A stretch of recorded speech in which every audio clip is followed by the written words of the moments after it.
Yo guys, what's up? Welcome back to another video. I hope you're well. Now today we are reacting to the 10 most heavily guarded places on the earth. Now we know what it's like. There's a lot of people out there that are protected. There's a lot of things that are coveted and people always want to steal. So it's going to be interesting to find out, because I'm guessing the White House is also going to be there, and probably Buckingham Palace. And are the two places that stand out to me. And there's probably going to be other places as well. So it'll be very interesting to see other places apart from the two I know. And there's definitely a lot more. It's just the two that come to my mind off head. To see how they are. Now, before we get any further, guys, we are 1 subscriber away from 60 subscribers. We're on 59 subscribers. So thank you very much to all the new people that have subscribed to me.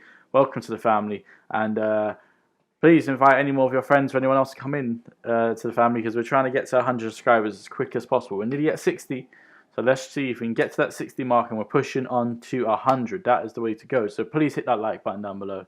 Please turn those post notifications on. Please press the subscribe button. Just give it one quick click. It's free, and you can be part of this glorious family of ours. And please share the video as well, so we can help the channel grow. All right, without further ado, let's get into this. The 10 most heavily guarded places on the earth, right. Looking not just at the measures in place to ensure safety, but also at what the treasure is that it seeks to protect. Yeah. Let's start with an unlikely one. It looks like it's been created as a challenge for car thieves in those heist movies. Yes, you heard it right. At number 10 on our list of the most heavily guarded places in the world is a car park, located at Bold Lane in Derbyshire, England. This multi-story parking lot used to be one of the most notorious spots in Derby, with a reputation for harboring antisocial behavior. In 1997, the city council entered into a partnership with ParkSafe, which put into place a series of upgrades, totally changing the aura of the space. Customers who park their cars here are issued a barcoded ticket that is specifically linked to one particular parking bay. Each bay has both horizontal and vertical motion sensors that remain activated until the customer returns and pays his parking ticket. Access into the building is only possible using the barcoded parking ticket, and an immediate lockdown of all exits is triggered in the event that a motion sensor alarm goes off. In addition, control room operators use a system of 190 CCTV cameras and electronic maps to monitor all pedestrian movement in the car park. Hey, shout out to the guy that's got that one job just to look at all 190 CCTV cameras. Like, you know what I'm saying? Alright. The Swiss have long had the reputation of having the safest banks in the world, more because of the security guaranteed by their privacy laws than any armament, and that reputation is all set to be enhanced. Throughout the period of the Cold War, there were many bunkers that were built to withstand nuclear attacks. Most of these are now decrepit and in ruins, but this particular bunker has been repurposed with post-millennial intent. Built in 1947 deep inside the Alps near Addinghausen in central Switzerland, this sprawling subterranean complex once served as the Swiss Army's secret headquarters. Located over 500 feet inside the granite mountain, people seeking entry need to hand over an ID, leave a biometric scan, go through a man-trap hypersensitive security portal, and then through an entrance tunnel with anti-nuclear steel doors. The facility has racks and racks of data storage systems and has electronic security measures designed to thwart attacks from... just bopped in there thinking it was one of those abandoned ones, and then you just see loads of people point guns at you like, yo, I was just trying to find one of those abandoned tunnels from back in the Cold War, you know. Would-be hackers and preserve information through power cuts, earthquakes, and terrorist attacks. Perhaps the most secure of all the data in this facility is that of Zappo, the Bitcoin wallet company, which is stored inside a cold room sealed as a crime scene and into which no one enters, not even the internet. The cold room is surrounded with steel slabs to ensure that an electromagnetic pulse doesn't wipe out the encrypted data on the hardware, and an operator in the facility must receive confirmation from 2 other vaults in other continents before he or she can approve a transaction with this data. I wonder how many people are trying to hack into that. Thought of as the most secure moving location in the world, these Boeing 747-200Bs were heavily modified and commissioned for service in 1990. Yes, you heard it right. There are 2 of these identical planes, and only the one with the president on board is called Air Force One. While many of its in-flight security features still remain secret, here are a few of them that we've become aware of. Apparently, the president didn't have a plane until after World War II. I think there was one in World War II, but I don't think it actually got used. And it wasn't like this, it was a small thing. So presidents didn't really use it. It's only like very recent, I say recent, like at least 30 years maybe, 40 years since they've been using Air Force One, which sounds a long time, but it actually isn't. Of. The aircraft has bulletproof windows and can fly faster and higher than any regular commercial plane, and its range is near infinite since it's equipped with facilities for mid-air refueling. Its electronics and wiring have been shielded so as to protect the plane from the effects of a nuclear blast. We're not sure if the plane carries missiles, but we do know that it has electronic countermeasures designed to jam enemy radar and make it invisible. And the wings have both mirror ball defense technology to scramble infrared missile guidance systems, as well as flares that can be released to confuse heat-seeking enemy missiles. Its impregnable air defenses are matched by an equally rigorous ground safety protocol. Each location the plane is due to land is scanned for many hours by sharpshooters armed with high-powered rifles, and the bulletproofed and armed presidential motorcade is transported in cargo aircraft prior to the arrival of Air Force One. Even the food that is to be served on board is subject to a security protocol, and the plane is equipped with staircases and luggage ramps so that there is no dependence on the facilities that an airport provides. The current planes are nearing the end of their service lives, and we wonder what other features the new planes that Boeing delivers might have. It'll be interesting. It'll be a new shape, everything. A vault. We've all heard of Noah's Ark saving the animals from a worldwide catastrophe. But have you ever thought of something to save plant species? It was with the mission of creating a safety net to protect traditional plant gene banks from accidental loss of diversity that the Doomsday Seed Vault was created in 2008. It was built in an old coal mine on the remote Arctic island of Spitsbergen, less than 1,000 miles from the North Pole, and inhabited mainly by polar bears. The area is geologically stable and covered with permafrost, ideal for the long-term storage of seeds. A 400-foot-long tunnel. Let's just say, for argument's sake, you somehow got lost there, right? You crashed, whatever. Got lost on a guide, maybe if you weren't there to visit, to see, experience it. And then you come across this, and there's probably security, but let's just say you walk in, you just come across all these seeds. You're going to be so confused.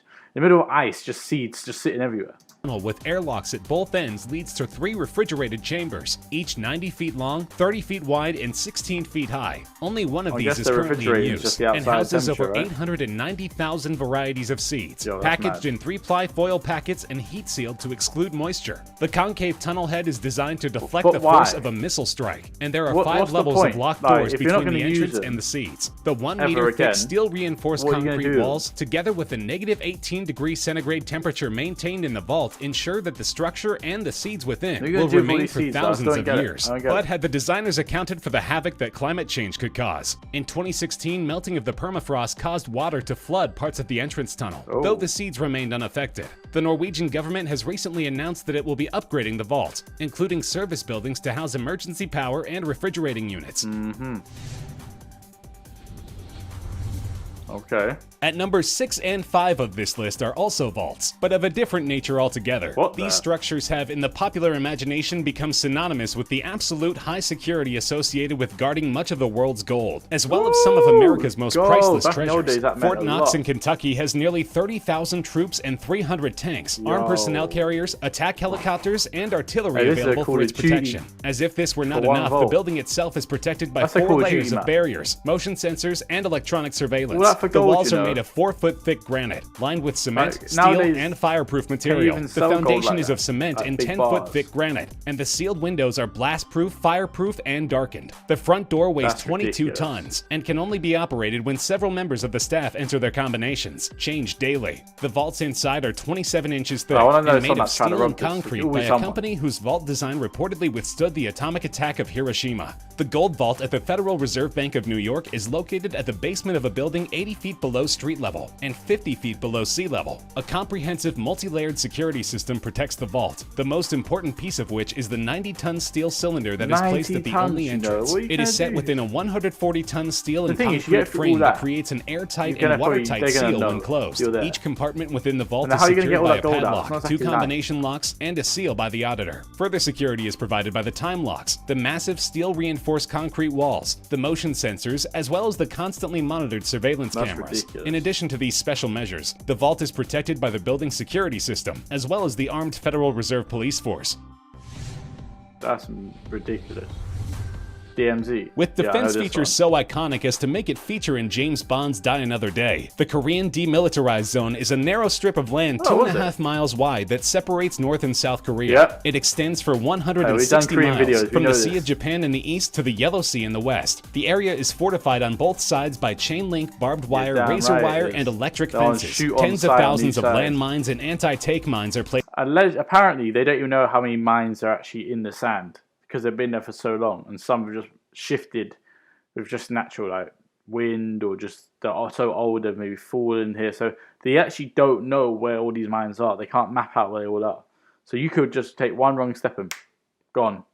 Place within, and the area is patrolled by hundreds of thousands of soldiers, armed with sophisticated tanks and artillery. In addition, there are watchtowers and listening posts every few kilometers, and there are electronic surveillance systems in place. These physical measures, combined with the political standoff between South and North Korea, make no trespassing signs unnecessary, and the absence of human contact has led to the creation of a nature reserve with abundant flora and fauna, including several endangered animal and plant species.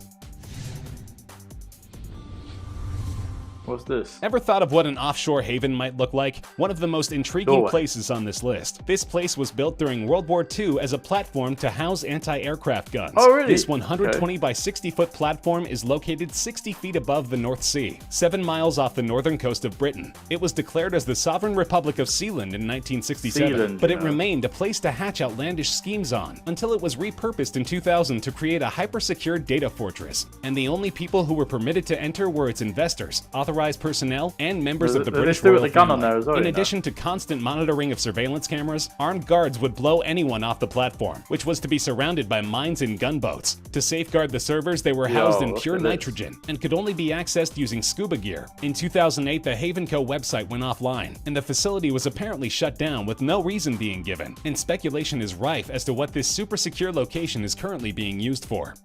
Yeah, what's going on? That's mad. In Fremont County, Colorado, you'll find the United States Penitentiary Administrative Maximum Facility, also known as ADX Florence, or the Alcatraz of the Rockies. This prison is designed to house those inmates of the federal prison system who are deemed the most dangerous and in need of the tightest control. The soundproof cells and furniture are made almost entirely of poured concrete, and the soundproof cells and furniture, Jesus. 4-foot by 4-inch windows only allow views of the roof and the sky to prevent inmates from finding their specific location within the premises. The compound is monitored through thousands of motion detectors and cameras, and there are 1,400 remote-controlled steel doors that can all close at an instant if the panic alarm is sounded. Imagine that the perimeter is surrounded by pressure pads and a 12-foot-high razor wire fence, with heavily armed officers and attack dogs patrolling the area. The prison is currently home to some of America's most heinous criminals, including key figures in the September 11th attacks and the World Trade Center bombing, the shoe bomber, the underwear bomber, and many erstwall Al-Qaeda operatives. And the security measures aim not just to keep convicts within the prison, but also outsiders out. Terrorists. I'm just saying, it'll be interesting though to see the one person that escapes. Every prison there will be one person that escapes, eventually. At the top of this list of the most heavily guarded places on Earth is, no surprises here, Area 51. The top... Hey, let me know down in the comments, right, what you think Area 51 actually does. Because everyone has their different things. Some people just says it does bomb testing. Some people says it does, obviously, alien stuff.